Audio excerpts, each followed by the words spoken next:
The duel was already decided. Everyone watching understood that. The ground had been measured. The opponent had shown his hand. Musashi had the advantage. Musashi was not unknown. By this point in his life, he had already survived more duels than most men would ever face. His name carried weight because it had been tested, publicly, repeatedly, without protection. Reputation followed him not because he sought it, but because outcomes kept attaching to his presence, which meant every encounter was no longer just a fight. It was an expectation, a demand that he confirm again what the world had already decided he was. If he finished this, no one would question it. If he pressed forward, the story would end cleanly. But instead, he hesitated. Not from fear, not from doubt, from calculation. He understood something that wasn't visible to anyone else. That victory has a cost when it's taken too easily, and reputation can become a leash. If he struck now, the crowd would be satisfied. If he walked away, the meaning would remain unresolved. And unresolved meaning is dangerous, because once you demonstrate dominance, the world begins to demand it from you again. More challenges, more escalation, more noise. Musashi saw that finishing this fight would not end anything. It would begin something he did not want to carry. So he did something that looked like weakness. He walked away. Walking away wasn't restraint for its own sake. It was a refusal to be shaped by the moment. Musashi understood that every public victory narrows the future. Each decisive win doesn't end conflict, it attracts it. More challengers, more expectations, more pressure to repeat the same identity again and again. To finish the duel would have simplified the present and complicated everything that followed. So he chose the more expensive option. Not violence, but restraint. He accepted misunderstanding as the price.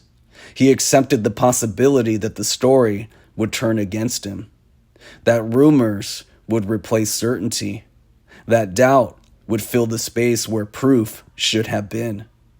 Walking away preserved something no one else valued in that moment: freedom of trajectory. By not closing the scene, he prevented the world from deciding what he was allowed to become next. The crowd lost clarity.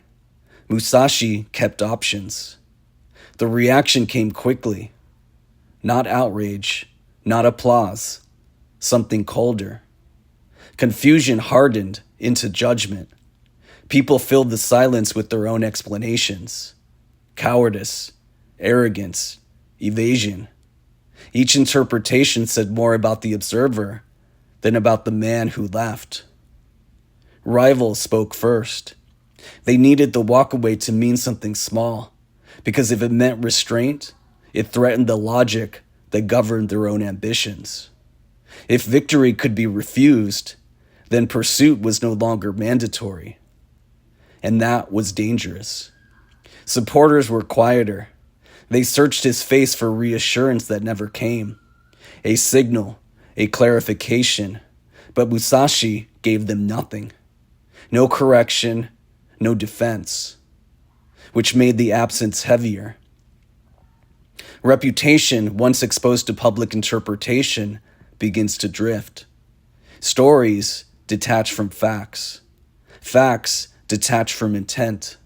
And suddenly the man once defined by certainty was being rewritten in fragments. This is the cost most people avoid. Not loss, but misrepresentation. What no one saw was the silence that followed him. Not this public silence, but the private one. There was no relief in walking away, no internal confirmation that the decision had been correct. Only absence. No crowd, no opponent, no signal that restraint had been understood. Just the weight of an unfinished moment carried forward without witness. Restraint doesn't feel clean. It feels like doubt with no deadline. Musashi didn't gain peace by refusing the duel. He inherited uncertainty. Every step away from the field left room for a question that would not resolve itself. Was this control or avoidance? He didn't answer it, because answering it would have required justification, and justification would have handed authority back to the same audience he had already refused. So he carried the ambiguity instead. The cost wasn't danger. It was isolation inside the decision. To walk away is to live without applause and without proof. To move forward knowing that clarity may never arrive, and that the meaning of your choice will be decided by others long before it's decided by you. The consequences didn't arrive immediately. They arrived sideways. In later encounters, opponents hesitated, not because they feared him, but because they couldn't predict him. They no longer knew what victory against him would mean. Would it be decisive, public, final? Or would it be denied again, left unfinished, stripped of the closure they wanted? Some pressed harder, trying to force resolution. Others withdrew, uncertain whether engagement itself was the trap. Musashi never corrected their assumptions.